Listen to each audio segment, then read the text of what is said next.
On est avec du coup le maire de Marmande, Joël Oquelet. Joël, dites-nous un petit peu où on en est du coup à Marmande. Faites-nous un petit point situationnel.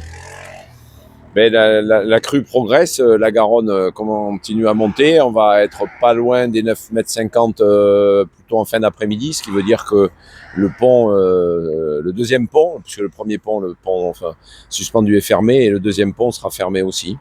Quant à Coussant, Coussant est sous l'eau, et là on procède à quelques évacuations. Il y a des gens qui ont demandé à être évacués un peu tardivement, hein.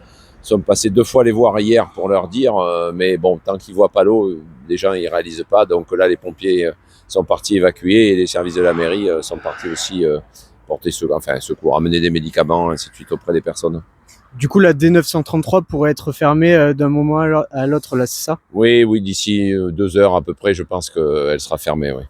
Et comment va évoluer la situation d'ici demain? Quelles sont les prévisions? Ce qui est annoncé, c'est qu'il continue à pleuvoir sur le bassin versant qui nous alimente. Donc le niveau va monter, probablement autour des 10 mètres. Un peu en dessous, un peu en dessus. On ne sait pas trop, mais c'est ce que Vigicru prévoit, et les conditions météo sont en faveur d'un tel scénario. On parlait d'un 10 mètres 40 demain au Oui. pic éventuellement. Est-ce que c'est toujours d'actualité? Bon, alors, les dernières prévisions donnent 10 mètres 30 au pic. Bon, je ne sais pas si on ira jusque-là, mais 10 mètres, c'est fort probable. Donc, faut se préparer à ce niveau-là. Ce qui change plus trop grand-chose pour les gens de Coussant, sauf certaines maisons où c'est 9, 10, c'est toujours une hauteur charnière un peu pour eux. Merci beaucoup. Merci.